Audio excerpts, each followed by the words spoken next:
जय श्री कृष्ण, नमस्कार, good morning. सभी को डॉक्टर पराग देवानी का वंदन। भक्त कवि नरसिंह मेहता यूनिवर्सिटी जूनागढ़ के department of social sciences and social work के समाज शास्त्र विभाग द्वारा आयोजित महान समाज शास्त्री स्वर्गीय एस.सी. दुबे साहब का जन्म शताब्दी वर्ष सेलिब्रेट किया जा रहा है।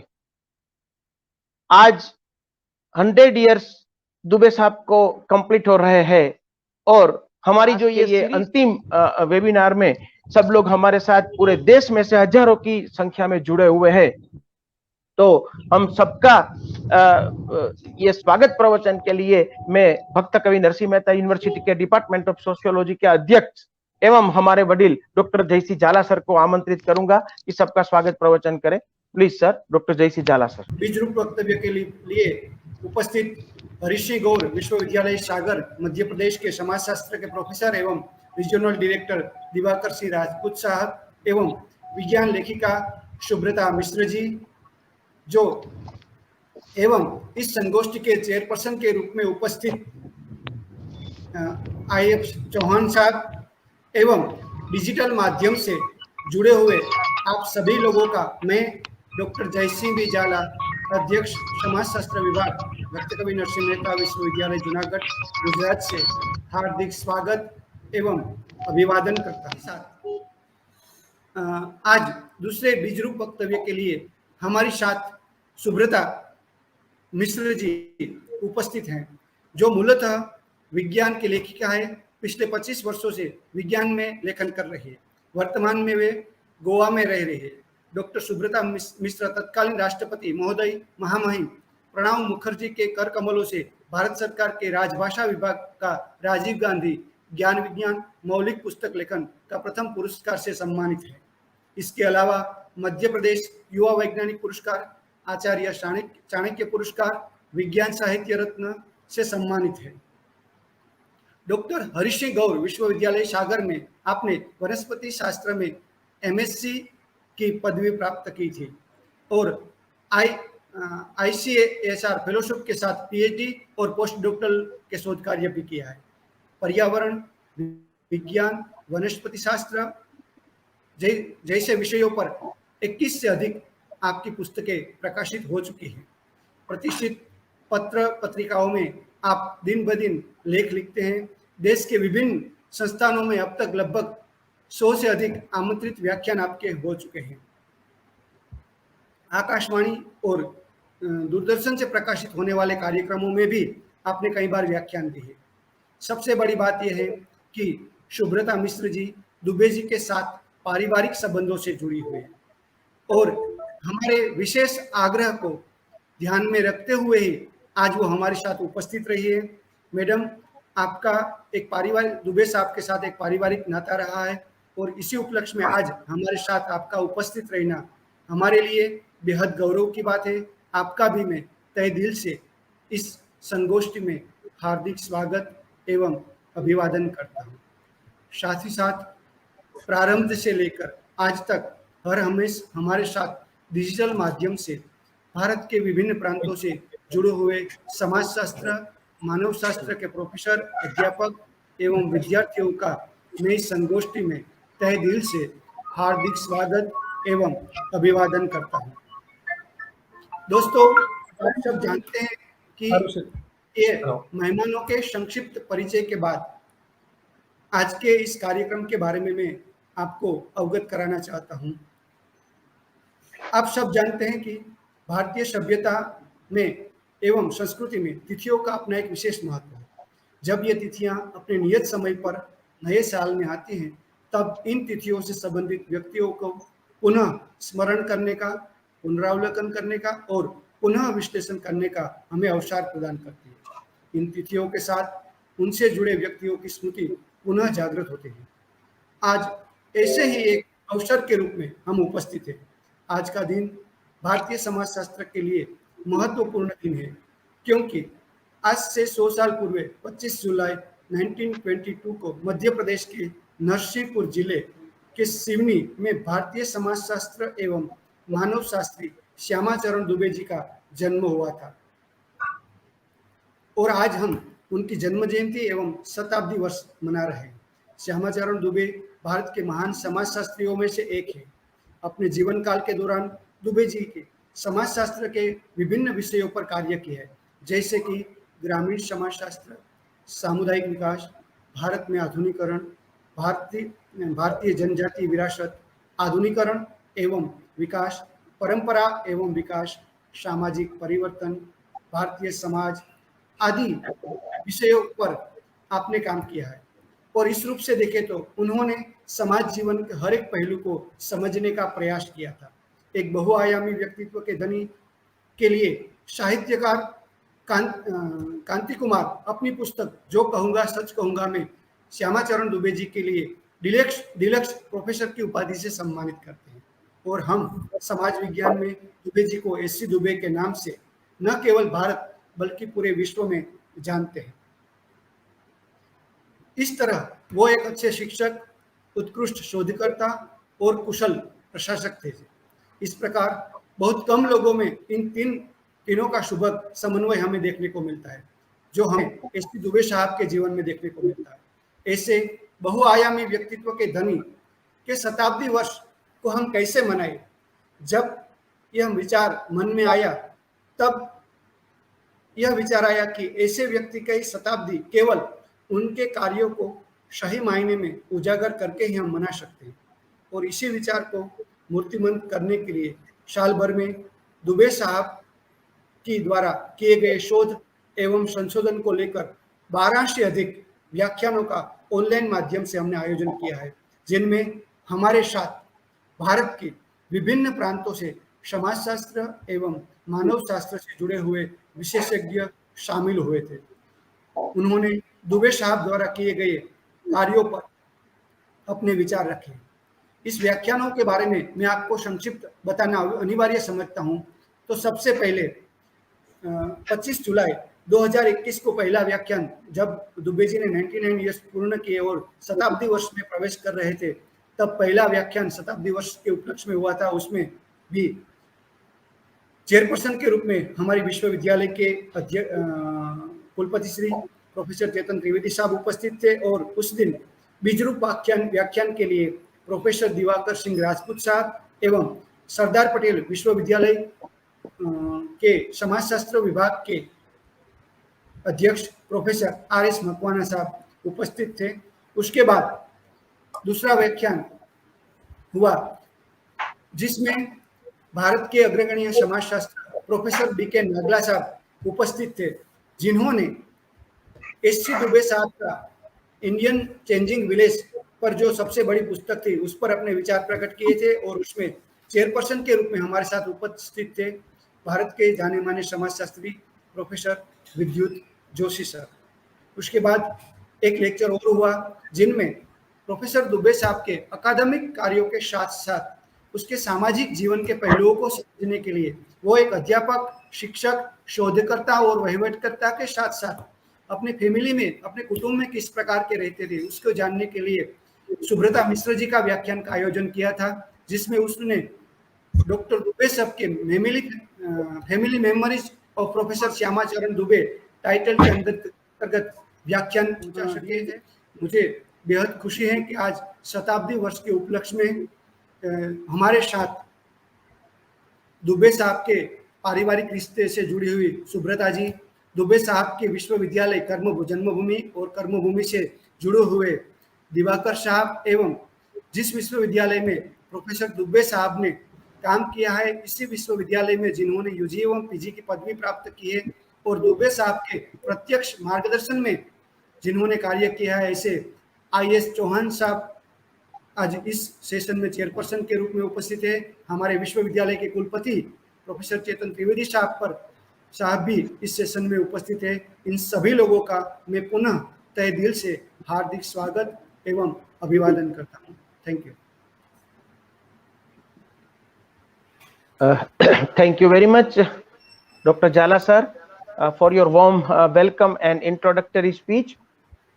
अब मैं ज्यादा समय न लेते हुए हमारे आज के स्पीकर और गोवा के सुप्रसिद्ध साइंस राइटर कि जिन्होंने सेंट्रल गवर्नमेंट ने भी जिनको अवार्ड दिया है और बहुत अच्छी तरह से सम्मान किया है, ऐसे हमारे डॉक्टर सुब्रता मिश्रा मैडम को मैं आमंत्रित करूंगा आज के स्पीकर के रूप में। Please sir, Subrata madam. धन्यवाद सर। परम आदरणीय professor IS Chauhan sir, professor Diwakar Singh sir और प्रोफेसर चेतन त्रिवेदी सर, आप सभी को मेरा सादर नमस्कार है। इस व्याख्यान माला के सूत्रधार डॉक्टर जयसिंह जाला, डॉक्टर पराग देवानी जी और इस कार्यक्रम से वर्चुअल माध्यम से जुड़े देश के सभी व्याख्यातागण, समाजशास्त्री, शोधार्थी, विद्यार्थी, सभी का मैं अभिवादन करती हूँ। जैसा कि हम सभी जानते हैं कि आज प्रोफेसर श्यामाचरण जी दुबे का 100वां जन्म दिवस है और देश के महान समाज शास्त्री को इतने अद्भुत ढंग से स्मरण करते हुए उन्हें आदरांजलि समर्पित करने का ये जो कार्यक्रम भक्त कवि नरसिंह मेहता यूनिवर्सिटी ने पूरे साल भर बड़े अनुशासन के साथ पूरा किया है, यह निसंदेह बेहद प्रशंसनीय और प्रेरणादायक है। जैसा कि जाला सर ने साल भर जो भी प्रोफेसर दुबे के कामों का विवरण व्याख्यानों के माध्यम से हुआ है, उन सबको हमने बहुत ध्यान से सुना और मैंने भी हर कार्यक्रम में पधारे सभी विद्वजनों को सुना और कितने ही पहलू, और वे पहलू खासतौर से मैं कहना चाहूंगी कि प्रोफेसर दुबे के व्यक्तित्व और कृतित्व के वो पहलू जो एक घर का सदस्य होने के नाते मुझे भी नहीं मालूम थे।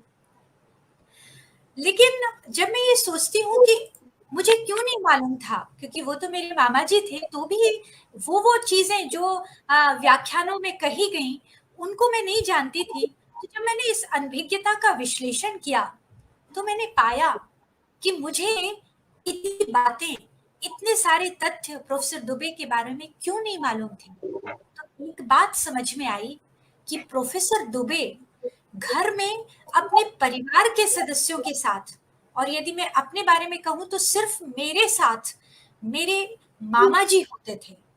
इसलिए कभी उन्होंने अपने महान समाजशास्त्री होने का अहंकार या फिर कहें तो कोई दिखावा ऐसा कुछ कभी किया नहीं। इसलिए जो उनके समाजशास्त्री होने से संबंधित जो गुण थे या जो तथ्य थे वो मुझे या मेरे परिवार के सदस्यों को पता ही नहीं चला। और मैं समझती हूँ कि यही वो गुण प्रोफेसर दुबे का था जो प्रोफेसर श्यामाचरण दुबे को एक महान समाजशास्त्री ही नहीं वरन देश की एक महान विभूति बनाता है, देश का लोकप्रिय बुद्धिजीवी बनाता है। आप जानते हैं कि बुद्धिजीवी प्रायः लोकप्रिय नहीं होते हैं, लेकिन प्रोफेसर दुबे की ये बात थी कि वो एक लोकप्रिय बुद्धिजीवी के रूप में भी आम भारतीयों के बीच में जाने जाते हैं। और पूरे साल चली ये जो व्याख्यान माला है प्रोफेसर दुबे के दिए सामाजिक और मानव शास्त्रीय सिद्धांतों से लेकर उनकी किताबों में उल्लिखित भारतीय समाज की गूढ़ समाज शास्त्रीय परिभाषाओं और व्याख्याओं को हमने बहुत गहराई से जाना, उनको समझा। और आपको याद होगा कि मुझे भी जब इस श्रृंखला में अपने विचार रखने का अवसर मिला था तब मैंने प्रोफेसर दुबे के बचपन से लेकर अंत तक के जीवन के पारिवारिक पहलुओं का जिक्र किया था। हमने देखा था कि किस तरह से प्रोफेसर दुबे के समाज शास्त्र की जड़ों में उनका परिवार समाया हुआ था। और मैं अभी जब जाला सर ने पूरी एक लिस्ट, पूरी एक सूची जब बोली प्रोफेसर दुबे के अलग अलग विषयों को, तो मैंने एक बात अवलोकन किया या मैंने समझा कि एक विषय था जो इस पूरी श्रृंखला में शायद उसका उल्लेख उतने अधिक उसमें नहीं हुआ, हालांकि आधुनिकतावाद पर बहुत बात हुई।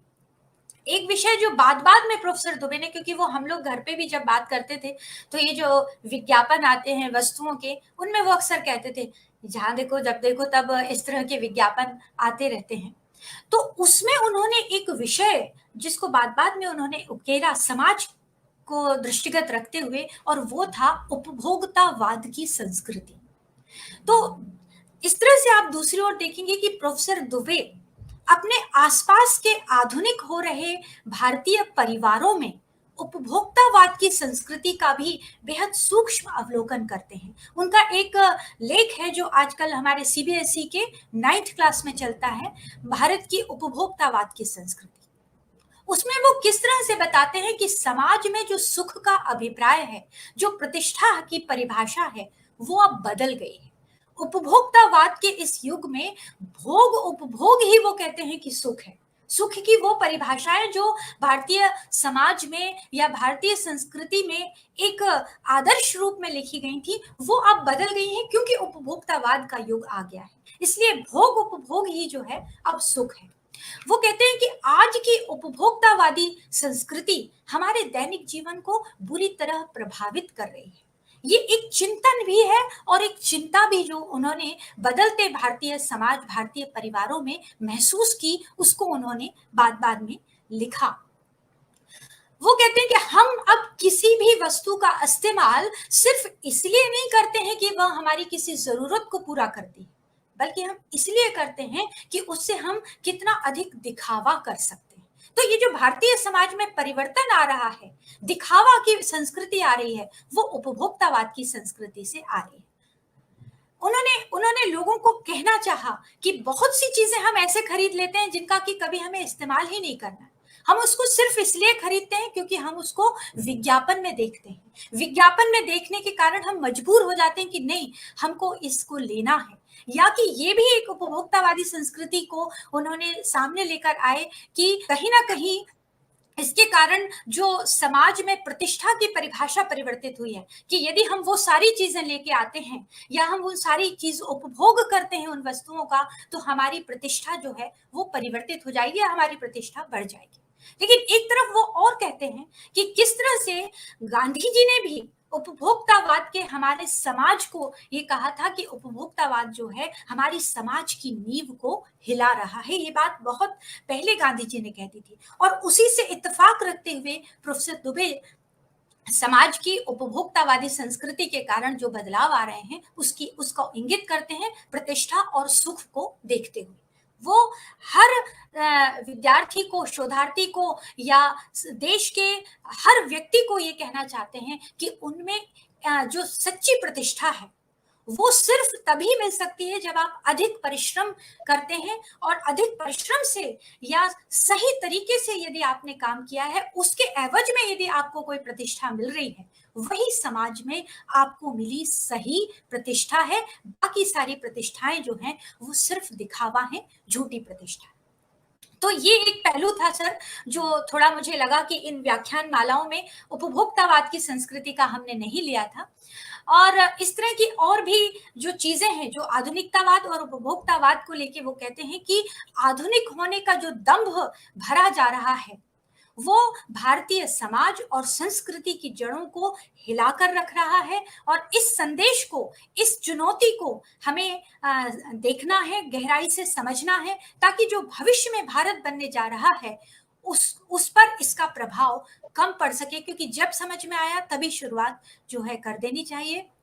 और इस तरह से हम देखें कि ये सारी व्याख्यान मालाओं में प्रोफेसर दुबे का जीवन, उनका व्यक्तित्व और उनका विस्तार से जो भी काम किया गया था, उन सभी से हमको बहुत प्रेरणा मिली है। और मैं आशा करती हूँ कि केवल समाजशास्त्र के ही से जुड़े ही व्याख्याता या शोधार्थी ही नहीं, बल्कि हर क्षेत्र के लोगों को प्रोफेसर दुबे के चिंतन, मनन और जीवन से मार्गदर्शन लेना चाहिए। हमें मार्गदर्शन लेना होगा और यही उनके प्रति देश की सच्ची श्रद्धांजलि होगी। मैं पुनः भक्त कवि नरसिंह मेहता यूनिवर्सिटी को साधुवाद देना चाहूंगी कि उन्होंने बड़ी ही निष्ठा से प्रोफेसर दुबे के जन्म शताब्दी वर्ष के इस अनुष्ठान को पूर्ण किया है। आपका बहुत बहुत धन्यवाद।